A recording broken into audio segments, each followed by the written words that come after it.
मेरे गुरु महेश्वर शिव को मेरा प्रणाम है।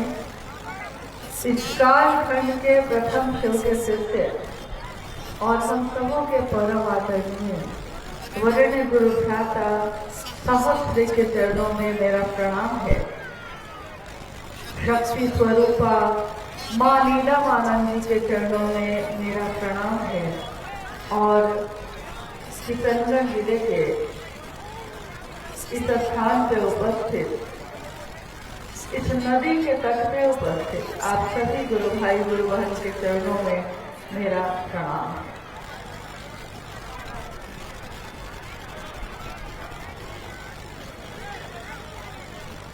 हम सबों का सौभाग्य है कि आज अपने गुरु शिव के निमित्त शिव गुरु महोत्सव का आयोजन हुआ है इस स्थान पे, और इसमें सम्मिलित होने के लिए हम सभी गुरु भाई गुरु बहन विभिन्न जगहों से आए हैं। आप जानते हैं कि जब भी कोई महोत्सव का आयोजन करते हैं शिव के शिष्य, तो उसका नाम होता है शिव गुरु महोत्सव, और उसमें शामिल होने वाले सभी शिव के शिष्य होते हैं। बहुत ऐसे भी होते हैं जिन्होंने आज और अभी शिव को अपना गुरु बनाया होगा। बहुत ऐसे भी होंगे जो सालों से महादेव को अपना गुरु बनाकर इस रास्ते पे चल रहे हैं। सबकी अपनी अपनी स्थिति है, अपनी अपनी परिस्थिति है।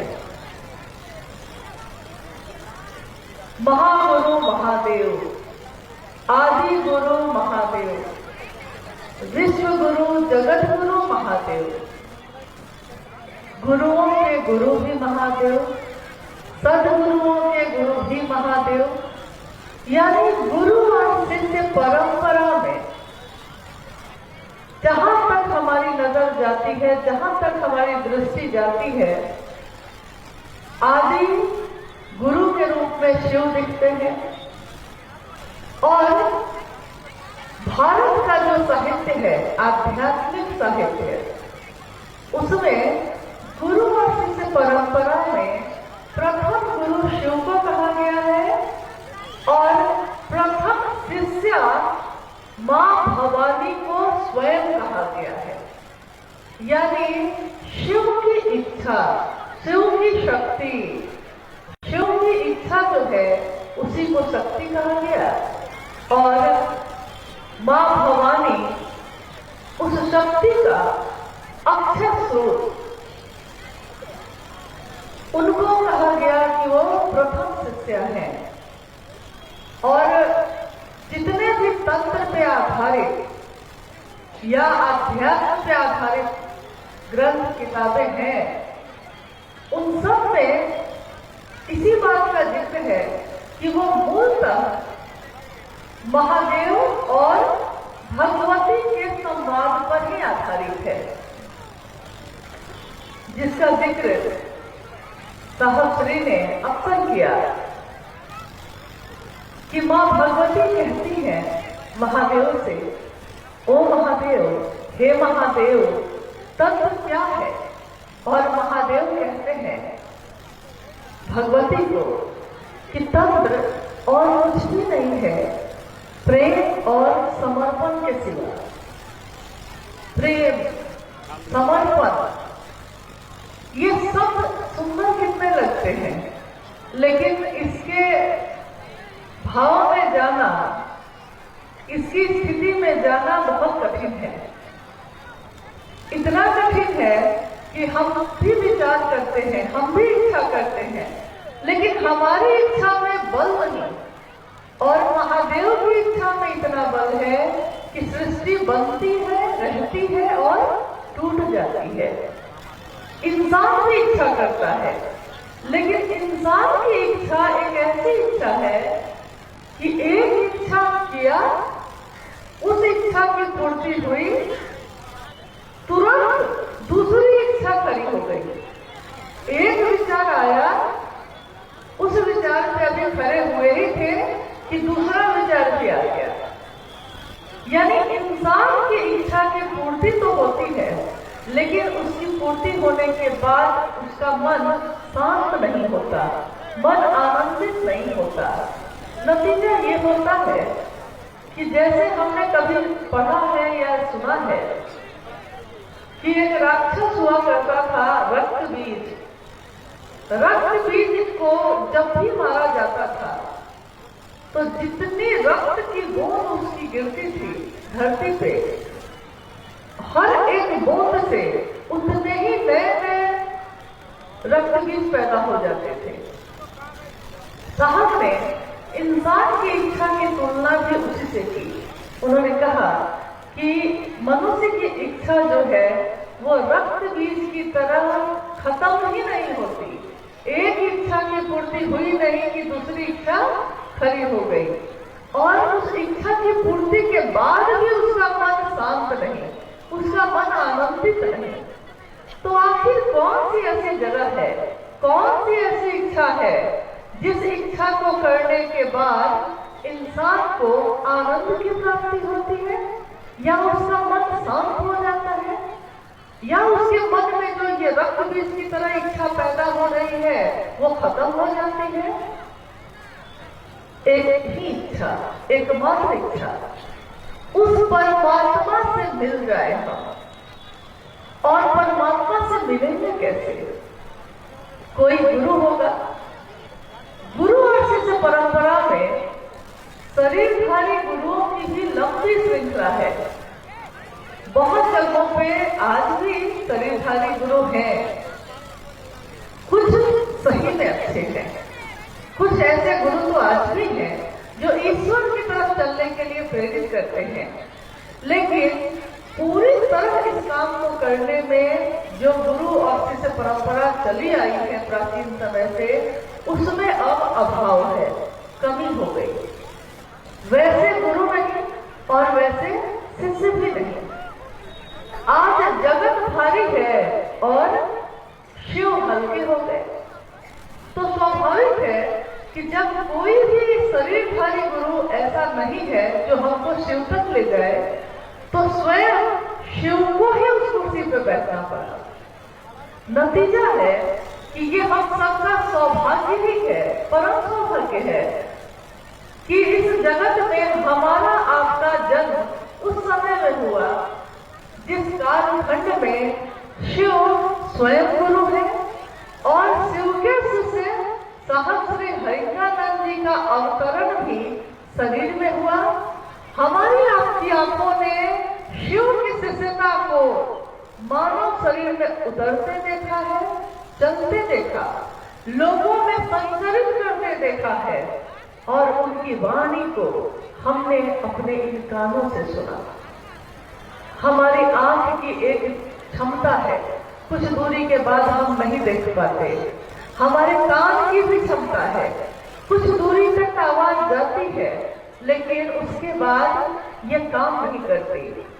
आज इस मैदान में अगर ये माइक न लगा हो, ये लाउड स्पीकर न लगा हो, तो मैं कितने भी जोर से कहूँ, थोड़ी दूर तक ही आवाज जाएगी, उससे ज्यादा नहीं जा सकेगी। यानी इन सारी चीजों की, देखने की, सुनने की, छूने की, सारी चीजों की, सारे ज्ञानेंद्रियों की एक क्षमता है। कुछ दूरी के बाद यह क्षमता खत्म हो जाती है। हम बोलते हैं कि अरे वो महादेव तो कण कण में है। इस सृष्टि की इच्छा में, यानी शीर्ष इच्छा में शिव की ही तो इच्छा है। कण कण में है वो शिव, लेकिन क्या हमारी आंखें उस शिव का दर्शन कर पाती हैं? हम देख पाते हैं, हम महसूस करते हैं, हम एहसास करते हैं, हाँ महादेव आप हैं।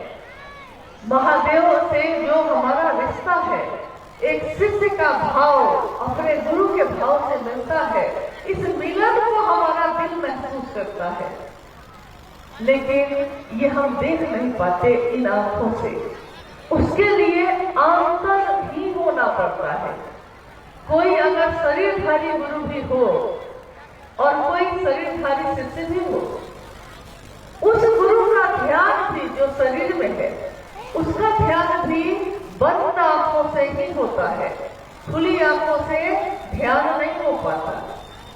और जगत गुरु शिव वो गुरु हो और हम शिष्य हो, तो उनका ध्यान भी मन से ही होगा, यानी आंतर गुरु ही होना होता है। शिष्य को अपने गुरु से मिलने के लिए अपने मन को उनके मन से जोड़ना होता है। गुरुमुख होना, गुरुमुख होना जो ये एक शब्द है, जो हमारे समाज में और हमारे संस्कृति में काफी प्रसिद्ध है ये शब्द, कि गुरुमुख हुए कि नहीं आप। गुरुमुख का अर्थ होता क्या है? गुरुमुख होना यानी मेरे मन का उस गुरु की तरफ उन्मुख हो जाना, मुड़ जाना। किसी विशेष दिशा में अगर एक व्यक्ति का विचार या उसकी इच्छा घनीभूत होती है, गहरी होती है, तो उस सोच में, उस विचार में, उस भाव में परिणाम होते हैं। शिव की इच्छा से ये सृष्टि बनी, ये दुनिया बनी, और शिव की ही इच्छा घनीभूत होकर इस धरती पे आई है। तो देखिए ये धरती कितनी सुंदर है, और जहां देखिए आज शिव की चर्चा हो रही है, तो इस स्थान पे, इस जगह पे बैठे उसी गीत के बोल याद आते हैं जो अक्सर साहब और मां नीलम सुना करते थे। कभी कभी कोई ऐसे गीत हुआ कर किए जिसको उन्होंने काफी पसंद किया, उससे निकट एक बोल है कि बड़े अच्छे लगते हैं ये धरती, ये अंबर, ये नदियां, ये गुरु की चर्चा, ये साहब दीदी और तुम। वो जो शिव की बात करते हैं, वो जो शिव की बात सुनते हैं। आज हम में से हर एक व्यक्ति जब उस दिन को याद करता है जिस दिन हमने शिव को अपना गुरु बनाया था, हमारे साहब कहते हैं कि याद कीजिए कभी उस दिन को भी जिस दिन आपने शिव को अपना गुरु बनाया था। कितने अच्छे मन से बनाया था, क्या सोचा था। किसी ने आपसे कहा था कि महादेव को अपना गुरु बनाओ, शिव मेरे गुरु हैं, तुम्हारे भी हो सकते हैं, और आपने शिव को अपना गुरु बनाया था। महादेव आप मेरे गुरु हैं, हे शिव आप मेरे गुरु हैं, मैं आपका शिष्य हूं, मुझे शिष्य पर दया कर दीजिए। कभी आपके मन से ये पुकार उठी थी, आपने साहब और दीदी का साथ लिया था और महादेव की तरफ चलने का वादा किया था। मन जिसका गमन करना स्वभाव है, चलना जिसका स्वभाव है, कभी भी रुकता नहीं और सबसे तीव्रगामी है, यानी सबसे तेज चलता है। वो मन जब शिव के गुरु स्वरूप से जुड़ता है और उसके मन में शिष्य भाव जगता है, प्रकट होता है, तो उसका मन शिवगामी होता है, यानी शिव की तरफ गमन करता है। और जब शिव की तरफ गमन करता है तो आदमी का स्वभाव है कि वो जिसके बारे में बात करता है, जितनी बात करता है, उसका मन भी उसी की तरफ होने लगता है। संकीर्ण की बात करने वाले का मन भी संकीर्ण हो जाता है। विराट की बात करने वाले का मन भी विराट होता है, और शिव की बात करने वाले का मन भी शिव होता है, शिव से कम नहीं होता। क्योंकि हम जिसकी बात करते हैं हमारा मन उसी से भर जाता है। जो शिव की बात करता है, शिव के लिए करता है। आपने कभी भी उस गुरु भाई को या उस गुरु बहन को बैठकर किसी की समीक्षा करते नहीं सुना होगा। आपने कभी नहीं सुना होगा कि जो शिव के लिए चल रहा हो वो बैठकर ये बात कर रहा हो कि कौन अच्छा कर रहा है, कौन गलत, कौन शिव का शिष्य हुआ है और कौन नहीं हुआ, ये उसका विषय ही नहीं है। जिसने खुद में शिव को अपना मानने का जो वादा किया है, उस वादे पे वो चल रहा है और उसकी एकमात्र मंशा यही होती है कि दुनिया भी उस रास्ते पे चले जो शिव ने चाहा, जो साहब और दीदी ने चाहा। और उन्होंने क्या चाहा? उन्होंने इसके सिवा कुछ भी नहीं चाहा कि तुम नहीं तो कोई नहीं। अभी भाई आलोक जी एक भजन गा रहे थे, गुरुदेव एक तुम ही हो मुझे शिष्य का सहारा। जब से मैं शिव का शिष्य हुई, इस गीत को मैंने कितनी बार सुना। उस समय तो अक्सर शिव चर्चाओं में यही गीत बजा करते थे, हे महादेव मैं अधम हूँ खला ज्ञानी, तेरी महिमा मैंने न जानी, छारी चरण की तो जाऊं तिहारे। और ये भजन भी जो अभी बज रहा था, जो वो गा रहे थे, इस भजन की एक एक पंक्ति, एक एक इसके बोल शिष्य की कृतज्ञता से भरे हुए हैं। शिष्य जब कृतज्ञ होगा, झुकेगा अपने महादेव के लिए, तो वो क्या बोलेगा? तेरी चर्चा कर सकूं मैं, या तुझसे दया मांग सकूं, या तुझको नमन कर सकूं, तुझको नमन कर सकूं, इस योग्य मैं नहीं हूं। तेरी चर्चा कर सकूं, इसकी विसात नहीं है मेरी। क्योंकि शिव का शिष्य समझता है कि महादेव की ताकत काम कर रही है, गुरु का आदेश ही सामर्थ्य लाता है। निर्बल साधक, निर्बल शिष्य जिसकी बोली कोई नहीं सुनता, जब वो शिव से दया मांगकर शिव की बात करता है तो दुनिया उसकी बात सुनती है। वो उस व्यक्ति को नहीं सुनती, वो उस व्यक्ति के द्वारा बोले जा रहे शिव की महिमा का गान सुनती है।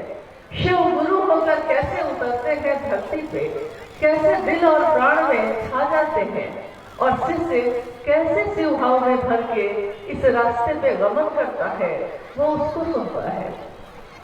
तो तेरी चर्चा कर सके हम, इतनी विसात हमारी नहीं है। लेकिन इस मंच पे जो गुरु का मंच है, न कोई यहाँ विद्वान है, न कोई यहाँ गुरु है, न कोई यहाँ वरिष्ठ है, न कोई यहाँ पुराना है। अगर कोई पुराना है, अति प्राचीन कोई है, शिव स्वयं है। एक तरफ वो शिव अति प्राचीन है और एक तरफ वो शिव नित्य नवीन है। अभी अभी सब हो जाता, अभी अभी जिसका जन्म हुआ है। यानी हर वो पल जो शिव भाव से भरा है हमारे जीवन में नित्य है, नवीन है, सुंदर है। शिव सत्य है, शिव सुंदर है। और ये सोच, ये विचार जो साहब महेंद्रानंद जी के माध्यम से इस धरती पे उतरा, इस सोच में ताकत है, इस विचार में ताकत है, इस सोच पे चलने वाले में वही ताकत है। इस विचार को आगे लोगों तक बढ़ाने में भी वही ताकत है जो साहब ने सबको दिया।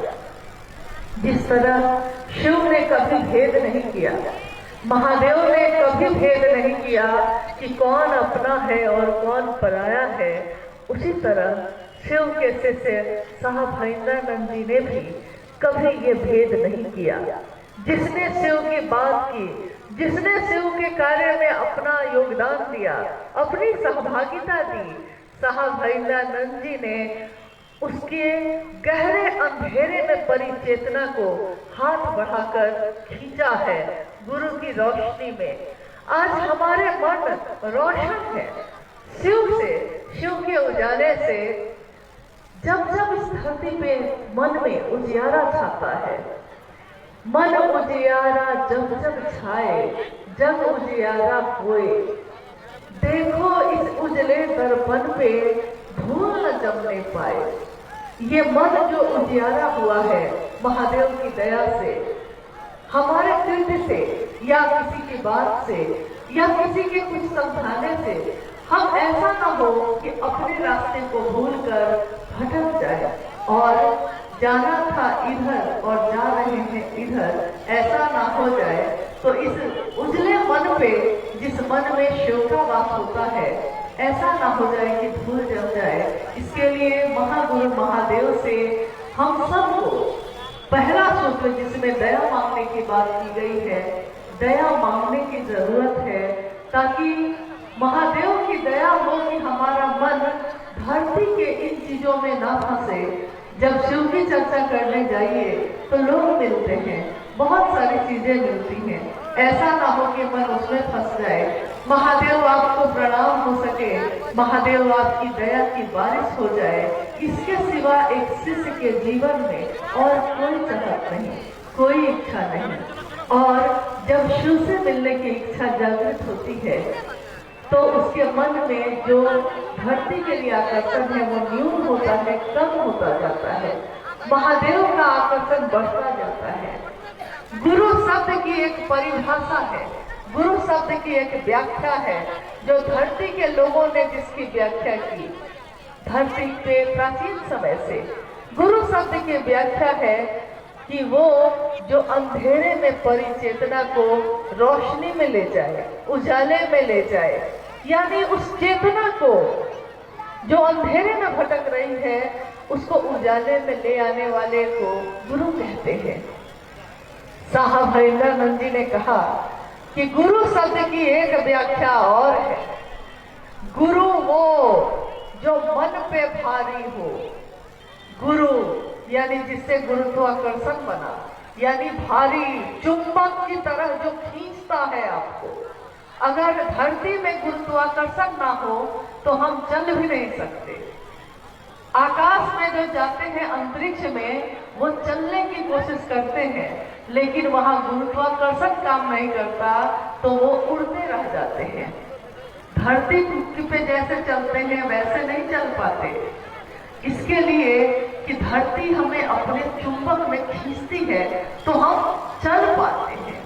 आध्यात्म भी एक रास्ता है, इस रास्ते पे चलने वाला तभी चल सकता है इस रास्ते पे जब गुरु का भाव उसके मन पे भारी हो, जगत के रिश्ते हल्के हो जाए और गुरु भारी हो जाए तो वो शिष्य जगत में रहते हुए भी, इस दुनिया में रहते हुए, तमाम परेशानियों और उतार चढ़ाव में रहते हुए भी उसके मन में हर पल महादेव की याद रहती है, महादेव की ही स्मृति। उन्हीं के बाद सुबह आँख खुली तो और रात में आंखें बंद होती हैं तब, और नींद में भी जिसके शिव हैं। साहब ने कहा ऋषि वही है, साधु वही है जिसकी नींद में भी शिव अवस्थित है। आइए हम सभी जो आज इस महोत्सव में शामिल होने आए हैं, अगर यहाँ के किसी गुरु भाई बहन के द्वारा कोई जिज्ञासा आई हो तो जितना भर साहब से सुना है, जाना है, कितने जन्मों के लिए उतना ही पर्याप्त है, लेकिन तब भी उतना भर उत्तर देने का प्रयास करेंगे हम सभी। लेकिन इस मंच पे कोई विद्वान नहीं है, शिव स्वयं गुरु है और हम भी शिष्य हैं। शिष्य सीखता है, सीखने वाले को कहा जाता है शिष्य, और गुरु के अनुशासन में रहने वाले को कहा जाता है शिष्य। तो आइए हम कुछ जिज्ञासाओं पे भी बात करने की कोशिश करते हैं। जिज्ञासा है, साहब श्री को शिव चर्चा करने वाला संदेश कब और कैसे आया?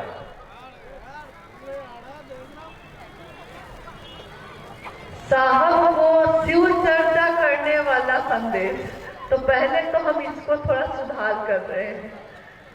साहब को शिव का संदेश आया था, लेकिन उस संदेश में ये आवाज आई थी कि तुम जो करते हो वो दूसरों को करने के लिए कहो।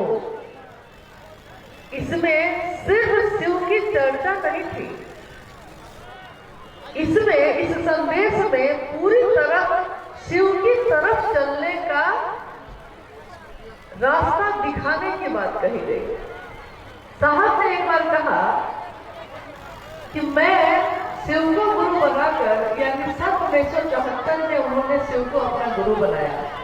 शिव को गुरु बनाकर वो तो शिव की तरफ जा रहे थे,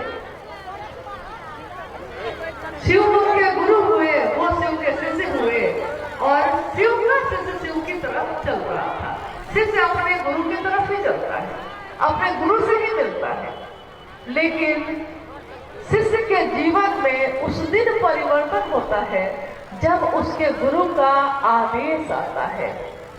और आपने तीनों सूत्रों में सुना होगा कि दूसरा सूत्र गुरु आदेशित कर्म कहा गया। कर्म यानी एक ऐसा काम जो गुरु के आदेश के अनुसार करना है, और इसी को करने में गुरु की दया भी छिपी है। गुरु दया गुरु आदेशित अनुसार करने भर से मिलती है। साहब उस समय मधेपुरा में मजिस्ट्रेट थे। सन 1982 से उन्होंने शिव की चर्चा कमरे के बाहर करनी शुरू कर दी, और 1986 में जब वो बेगूसराय आए पटना जाने के क्रम में, तो जिस रात्रि वो रुके वहां, उसी की सुबह अमृत वेला यानी सूर्योदय होने वाला था। सूर्योदय हुआ भी नहीं था, और जिस अहाते में वो बैठे थे, उस अहाते में बैठे हुए उनके मन ने उस आवाज को सुना, जिस आवाज के साथ इनकी कुछ देर बातचीत होती रही। आवाज ने कहा कि तुम क्या करते हो? हम में से किसी से अगर कोई पूछता है कि आप क्या करते हैं, तो आपका उत्तर होता है इस लौकिक जीवन में जो काम आप करते हैं, आप उसी का उत्तर देते हैं। यानी अगर आपसे कोई पूछे कि आप क्या करते हैं, तो आप क्या बोलते हैं? आप कहते हैं मैं मास्टर हूं, आप कहते हैं मैं डॉक्टर हूं, मैं इंजीनियर हूं, मैं किसान हूं, मैं मजदूर हूं। और जिस दिन ये आवाज आई थी, जिस आवाज ने पूछा था साहब से, उस दिन साहब डिप्टी कलेक्टर थे। लेकिन जब आकाशवाणी हुई और आवाज ने पूछा कि तुम क्या करते हो, तो साहब कहते हैं कि मेरे मुख से यही उत्तर निकला, अनायास अपने आप ये उत्तर निकला कि मैं शिव का शिष्य बनाता हूं। देखिए, ये उत्तर ही ये परिभाषित करता है कि उनके मन पे भारी कौन था उस समय। अगर मन पे ये भारी होता कि मैं डिप्टी कलेक्टर हूं, तो वो उत्तर देते कि मैं डिप्टी कलेक्टर हूं। लेकिन उन्होंने उत्तर दिया मैं शिव का शिष्य बनाता हूं। और उसी बातचीत में अंत में ये कहा गया कि जो तुम करते हो वो दूसरों को करने के लिए कहो। साहब भैरवानंद जी ने क्या किया था? उन्होंने शिव को अपना गुरु बनाया था, और दूसरों को भी वो कहते थे कि तुम्हारे गुरु भी शिव हो सकते हैं। सिर्फ कहते नहीं थे, ये भी नहीं कहते थे कि मैं कहता हूं इसलिए मान जाओ। वो कहते थे, उस समय प्रारंभिक समय में, उस समय स्पीकर बनाए जाते थे, लोगों को दिए जाते थे, और शिव चर्चाओं में भी साहब ने यह कहा कि मैंने परीक्षा की है कि शिव आज भी गुरु हैं, आपकी परीक्षा प्रार्थनीय है। यानी मैंने सीधे विश्वास नहीं किया, मैंने अविश्वास में शिव को गुरु बनाया था। मैंने सीधे विश्वास नहीं किया था कि शिव गुरु है। मुझको तो लगा था कि यहाँ भी कुछ भी नहीं है, कुछ भी हासिल नहीं होगा। लेकिन महादेव ने ये एहसास कराया कि मैं आज भी गुरु हूं, लेकिन मेरे शिष्य ही नहीं बन रहे लोग, तो मैं करूं क्या? जगत गुरु शिव की कुर्सी पे बैठे हुए हैं शिव। जगत के लोग अगर शिष्य नहीं बनेंगे तो वो गुरु के रूप में कुछ भी नहीं कर सकते। ईश्वर के रूप में वो समदर्शी हैं, सबको समान रूप से देखते हैं, और जो मनोकामना की पूर्ति के लिए उनके पास जाता है शिव, उसकी मनोकामना पूरी करते हैं। ईश्वर के रूप में वो विवेकपूर्ण मनोकामना की पूर्ति करते हैं। क्या करते हैं? करुणा तो महादेव के कण कण में उन्हीं की करुणा है, लेकिन गुरु के रूप में वो दया करते हैं, और दया उनकी पाने के लिए, उनकी दया हो सके हम पे, इसके लिए शिष्य भाव देना होगा। कौन सा चैनल पे? शिष्य भाव मतलब क्या? पति है, पत्नी का भाव न हो तो पति का भाव है, लेकिन अगर पत्नी का भाव ना होगा तो रिश्ता नहीं बन सकता। यानी दो सत्ता में पैदा हुआ लेकिन एक नहीं हो सका, क्योंकि दूसरी तरफ वो भाव पैदा ही नहीं हुआ। माँ का भाव है, लेकिन अगर पुत्र का भाव ही नहीं है तो माँ और बेटे का रिश्ता नहीं हो सकता। दोस्त है, एक व्यक्ति दोस्ती का भाव लेकर खड़ा है, दूसरा दुश्मनी का भाव लेकर खड़ा है। दोस्ती भी नहीं हो सकती और पूरी तरह दुश्मनी भी नहीं हो सकती। यानी दो सत्ताओं में पैदा हुई चीज, लेकिन जो रिश्ता सामने है उसके अनुसार अगर भाव पैदा नहीं हुआ तो भाव पे ही रिश्ते बनते हैं, रिश्ता नहीं बन सकता। गुरु और शिष्य परंपरा में गुरु भाव है उधर से, लेकिन शिष्य भाव अगर इधर से नहीं होगा तो गुरु और शिष्य का रिश्ता नहीं बन सकता। और ये भाव में बने हुए रिश्ते हैं, भाव ना हो तो रिश्ता आगे बढ़ नहीं सकता। विचार कुछ देर के लिए तो ठीक होते हैं, विचार अगर गहरे होते हैं तो भाव बनता है, भाव गहरे होते हैं तो प्रेम बनता है, और प्रेम गहरा होता है तो भक्ति बनती है। मैंने सुना है, ये आपने भी सुना होगा। अक्सर मेरा मन ये सोचता है, आपका सोचता है या नहीं मुझको नहीं पता। साहब ने हमेशा कहा कि विचार दिमाग में पैदा होता है, विचार मस्तिष्क में प्रवेश करता है, लेकिन वो जैसे ही दिल में प्रवेश करता है भाव बन जाता है। विचार भाव में बदलता है, भाव भी गहरे होते हैं, बार बार ये भाव कि तुम मेरे हो मैं तुम्हारा हूँ, हे शिव आप मेरे गुरु हैं मैं आपका शिष्य हूँ, ये भी जिस दिन गहरा हो जाता है उस दिन प्रेम में बदल जाता है। विचार टूट सकता है, भाव भी टूट सकता है, लेकिन प्रेम नहीं टूटता। और प्रेम का भी, जब प्रेम भी गहरा होता चला जाए तो प्रेम का सर्वोत्तम कहा गया कि भक्ति होती है। भक्ति की क्या परिभाषा है इस दुनिया में ये मुझको नहीं मालूम, लेकिन जितना भर मैंने साहब के सानिध्य में रह के समझा है, भक्ति का तो अर्थ ये होता है कि भक्त अपने आराध्य के लिए समर्पित होता है। जो उसका इष्ट चाहता है वही भक्त चाहता है। लेकिन दुनिया में ऐसे दृष्टांत है, ऐसी कहानियां हैं जिसमें शिव के भक्त भी जो हुए उन्होंने भी शिव से मांगा, शिव से चाहा। क्या? जैसे उदाहरण है, रावण बहुत बड़ा भक्त माना गया शिव का, रावण शिव का भक्त, लेकिन उसने भी शिव से मांगा।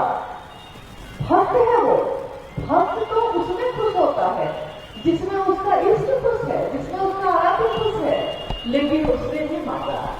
मांगा भी तो क्या मांगा? शिव को चाहा और मांगा भी तो क्या मांगा? तीनों लोगों का मैं अधिपति बन जाऊं, सोने की लंका में लिखो। सोने की लंका एक धरती की चीज है, मतलब सोने का मूल्य तो यही तक है, इसके आगे तो सोने का कोई मूल्य नहीं। इस धरती को देखिए ना, यहाँ भारत है तो रुपया चलता है, बस बगल में नेपाल है, वहाँ चले जाइए आपके रुपए का कोई मूल्य नहीं। एक धरती से थोड़ा देश बदल जाए तो रुपए का मोल खत्म हो जाता है, और सोने का क्या मोल? तो मांगा उसने, तीनों लोगों का अधिपति बन जाओ, सोने की लंका में डूब जाए।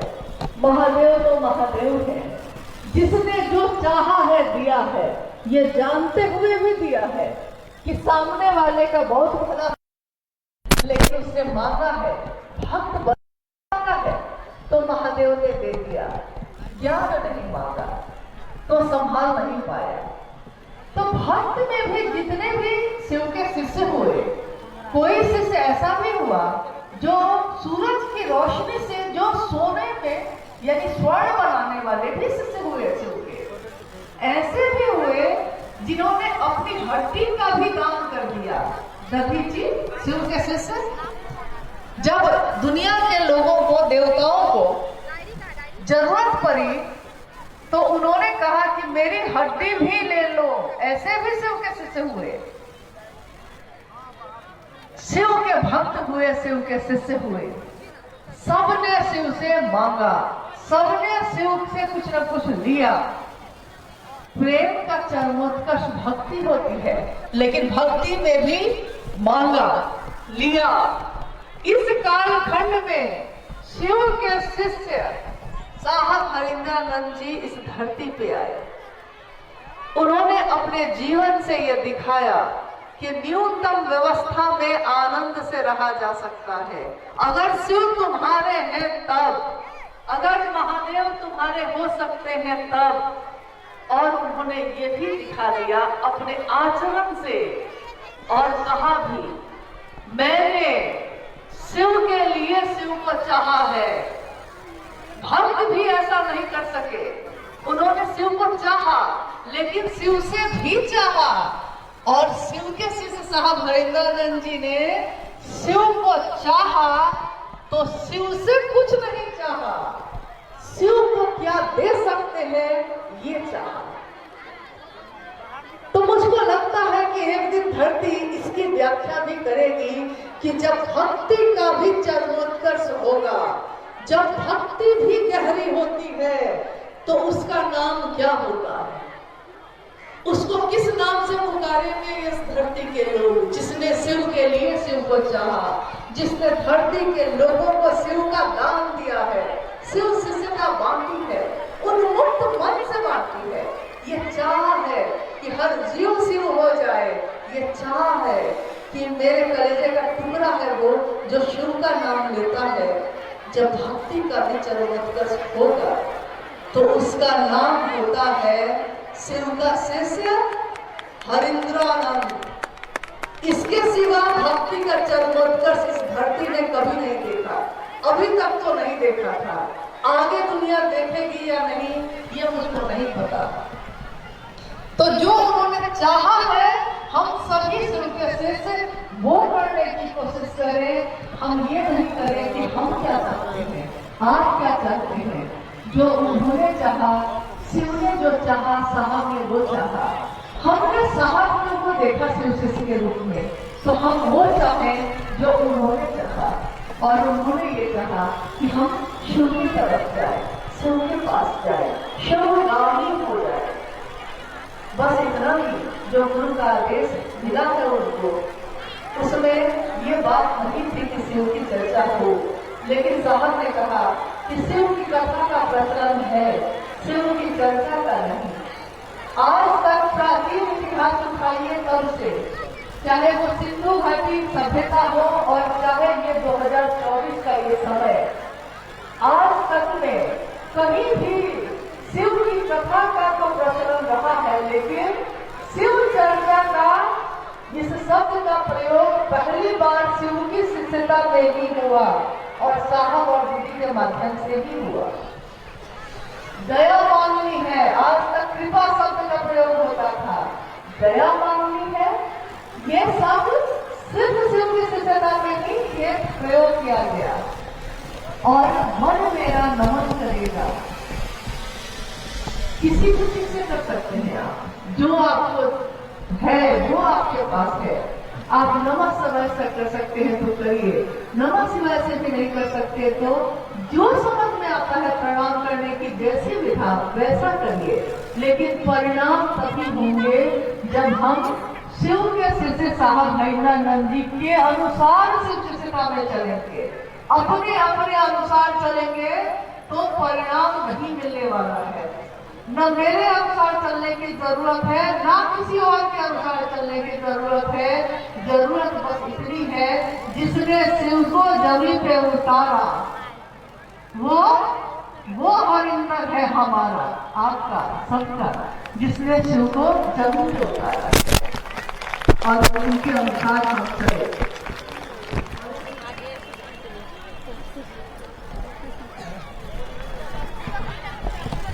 मौसम तो खूबसूरत है और खूबसूरत इसलिए है कि ये महादेव की दी हुई चीज है ना। भैया अनु जी ने कहा थोड़ी देर पहले कि 4-5 दिन पहले लगा कि जैसे पंडाल लगाना पड़ेगा। तो यहाँ से गुरु भाई जो कन्हैया जी हैं उन्होंने जब फोन पे ये कहा, देखिए मैंने अभी ये कहा आपको, ताकत ना हम में है ना आप में, ताकत उसमें है जिसके आदेश पे हम आप चलते हैं और उन्हीं की ताकत काम करती है।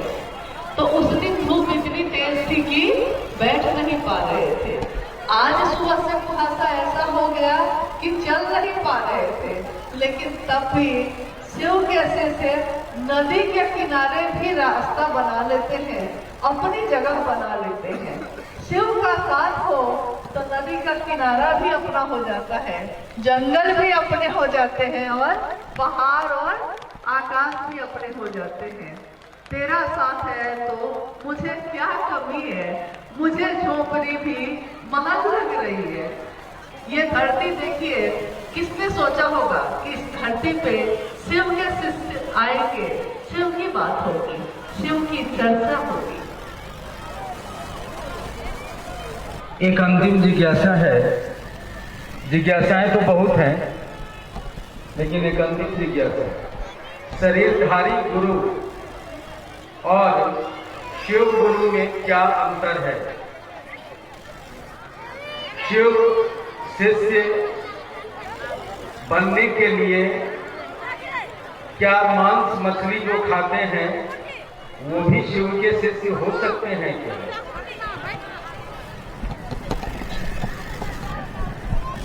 जिज्ञासा तो आपने सुन ही ली होगी। शरीरधारी गुरु में और जगत गुरु शिव में क्या अंतर है? शरीर में कोई भी आएगा, कुछ बंधन होंगे, कुछ नियम होंगे, कुछ कानून होंगे, कुछ न कुछ तो होगा। शरीरधारी गुरु भी शिव की तरफ लेकर चल सकते हैं। जैसे गुरु, सदगुरु और जगत गुरु की व्याख्या में जो साहब ने बताया, तो साधना से, मंत्रों के जप से, स्पर्श से, यानी छूकर या अपने पास बैठाकर या साधना बताकर या मंत्र का जप बताकर आपके मेरे मन को पूरी तरफ उन्मुख कर सकते हैं। लेकिन ये प्रक्रिया बहुत लंबी होती है और सबके लिए संभव नहीं। आज के इंसान के लिए तो और ज्यादा असंभव है, क्योंकि जिंदगी में हलचल बढ़ती जा रही है, चीजें बढ़ती जा रही हैं, भौतिक आकर्षण यानी जगत का आकर्षण बढ़ता जा रहा है। उसमें मन का शिव पे ध्यान लगाना या आसन लगाना, और जैसा कि आप देख भी रहे हैं कि जहाँ भी ऐसी बात होती है तो कभी ऐसा हुआ करता था कि साधु जंगल में बैठ के तपस्या करते थे, लेकिन अब जंगल इतने कम हो गए कि साधु भी अब जगत में ही दिखते हैं। यानी इस हलचल में शिव का ध्यान हो जाए, ये बड़ा कठिन है, लंबी प्रक्रिया है, श्रम साध्य है, और एक सीमा के बाद शरीरधारी कोई भी गुरु एक सीमा तक तो आपको लेकर जा सकते हैं, आगे उसके महादेव की दया ही आपको खींच सकती है। तो गुरु, सदगुरु और जगत गुरु की व्याख्या में साहब ने कहा कि जो जगत के गुरु की कुर्सी पे बैठे हैं महादेव, वहां कोई बाध्यता नहीं है कि तुम ब्रह्मचारी बन के आओगे तब मेरे शिष्य होगे। महादेव के पास ये बाध्यता खत्म। तुम किस जाति के हो, किस धर्म के हो, किस वर्ण, किस संप्रदाय के हो, महादेव यानी परम सत्ता के पास ये बाध्यता भी खत्म। क्योंकि जाति हमने और आपने बनाई, धर्म इंसान ने बनाए, महादेव ने नहीं। कोई काला है, कोई गोरा है, कोई अमीर है, कोई गरीब है, कोई कुछ है, कोई कुछ है, ये हमने आपने बनाए, महादेव ने नहीं। महादेव ने तो सबको अपना अंश ही दिया, सबके अंदर वो शिव का अंश ही है। तो महादेव ने तो कोई भेद नहीं किया। और वो एक ऐसी सत्ता है जहां कोई नियम खत्म हो जाते हैं, क्योंकि वहां अगर वो नियम लगाएंगे, जगत गुरु शिव अगर नियम लगाएंगे कि जो शाकाहारी है वो सिर्फ मेरे शिष्य बनेंगे, तो फिर बाकी तो छूट जाएंगे। वो अगर नियम लगाएंगे कि सिर्फ इस धर्म के लोग मेरे शिष्य बनेंगे, फिर वो जगत के गुरु नहीं होंगे। जगत का गुरु, देखिए ये किसी धर्म या संप्रदाय की बात नहीं हो रही। शिव की शिष्यता जाति धर्म संप्रदाय से परे की चीज है। कोई भी गुरु परंपरा इन चीजों से परे की चीज ही होती है, चाहे वो शैक्षणिक गुरु हो चाहे वो आध्यात्मिक। शैक्षणिक गुरु भी यानी स्कूल में पढ़ाने वाला गुरु भी अगर गुरु है तो वहां अपने बच्चे को भेजते समय हम ये नहीं सोचते कि वो किस जाति का है, किस धर्म का है। वहां गुरु है और शिष्य है, विद्यार्थी है। तो सिर्फ ज्ञान देना और ज्ञान लेना, यानी जब शैक्षणिक संस्थानों में जाने में, स्कूल में जाने पे बाध्यता खत्म हो जाती है, तो आध्यात्म की धरती पे जगत गुरु शिव के रास्ते पे जो चलेगा वहां कौन सी बाध्यता काम करेगी। एकमात्र परम सत्ता वो ऐसी है जहां राक्षस भी उसके अपने हैं, देवता भी उसके अपने हैं, जहां इंसान भी उसके अपने, नर लोक, नाग लोक और देवलोक, तीनों लोग जो इस धरती पे कहे गए वो सब के सब एक समान रूप में किसके अपने हैं, तो शिव के हैं। हम कथाओं में सुनते हैं, हमने सुना है अपने पूर्वजों से, या हमने जो दृष्टांत देखे हैं, सब में यही परिलक्षित होता है कि काल कूट विष भी जिसने पी लिया दूसरों के लिए, दूसरों के हित का जब उठ गया त्रिशूल भी, यानी दूसरों के हित के लिए जब उन्होंने त्रिशूल तक उठा लिए हैं, तो महादेव कैसे हैं इसकी कल्पना तो हम आप कर सकते हैं, लेकिन जान नहीं सकते। न उनके तत्व को जान सकते हैं, तो तत्व न जानाते। आपका तत्व क्या है हम नहीं जानते।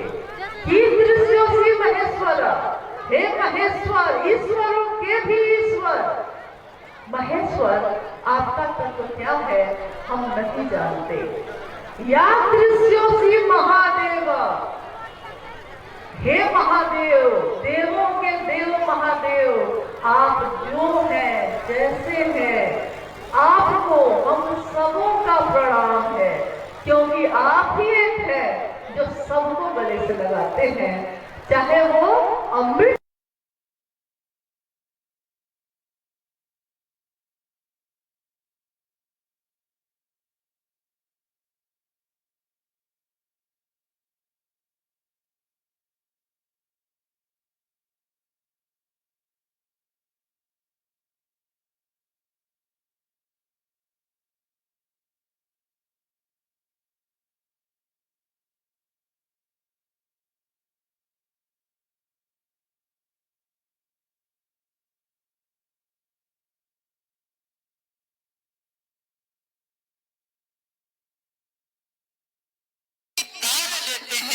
शंभु ए उरग, उड़ के बल जा गलहार लेंगे शंभु। उरग यानी सांप, सांप भी जो तिरछा चलता है, सांप भी जो जहर रखता है, सांप भी जिसकी प्रवृत्ति है आप बचाइएगा और वो आपको डस लेता है, उसकी ये प्रवृत्ति है। लेकिन वो भी सीने के बल जब महादेव के पास जाता है, महादेव उसको अपने गले में धारित करते हैं।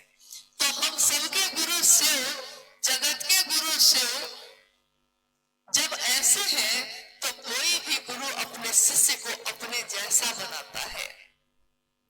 कोई अगर निंदा करता है तो निंदक नियरे राखिए। अगर आपको लगता है कि कोई आपकी निंदा कर रहा है, कोई आपको कुछ कहता है, कोई आपको कुछ कहता है, जबकि वो आपको जानता भी नहीं, हो सकता है कोई मुझसे मिला भी ना हो सकता है कोई बात भी नहीं किया हो, वो जानता भी नहीं, लेकिन बहुत दूर बैठ के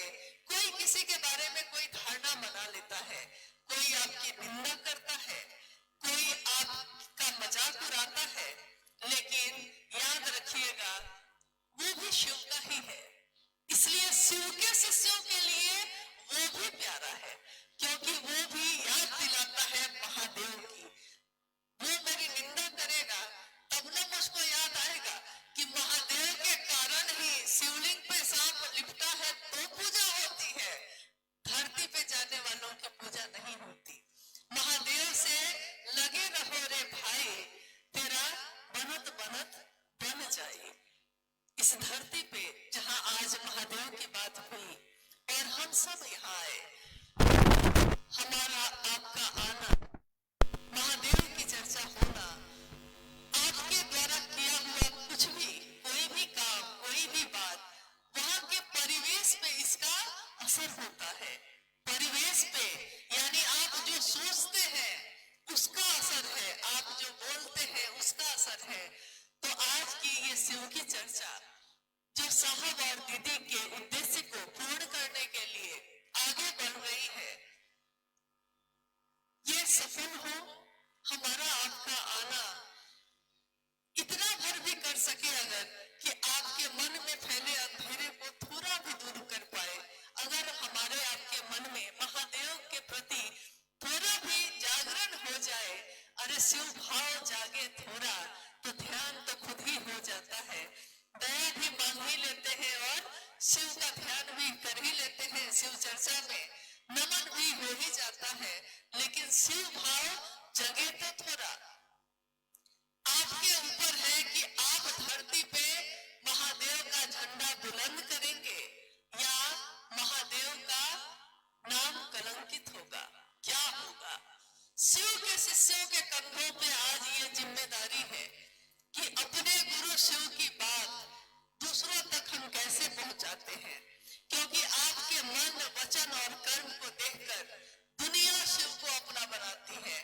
तो थोड़ा ध्यान जो दूसरों पे हम देते हैं कि वो क्या कर रहा है, वो क्या कर रहा है, कभी कभी अपनी तरफ भी देखना होगा हम लोगों को कि क्या मैंने जो शिव के लिए बात कही थी, मैंने जो अपने साहब से ये वादा किया था, हाँ आपने कहा है और शिव मेरे गुरु होंगे, क्या मैं खुद उस रास्ते पे चल रही हूँ?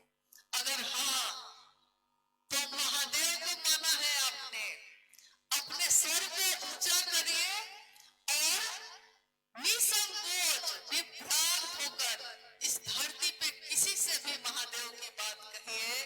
ले भभूत भाव की माथा उछाल कर, ये भाव की शिष्य भाव जो हमारा आपका है, उसमें गुरु भाव जो आ रहा है, उसको अपने माथे को उछाल कर इस भभूत को अपने माथे पे लगा लीजिए। और ये मत सोचिए कि क्या खता होगी, क्या अच्छा होगा। खतावार होंगे सबको, अगर खतावार कोई होंगे तो वो शंभु होंगे, अगर अच्छा होगा वो भी शंभु होंगे, क्योंकि हमारे आपके द्वारा किया हुआ कोई भी काम वो शिव का ही जाना जाएगा।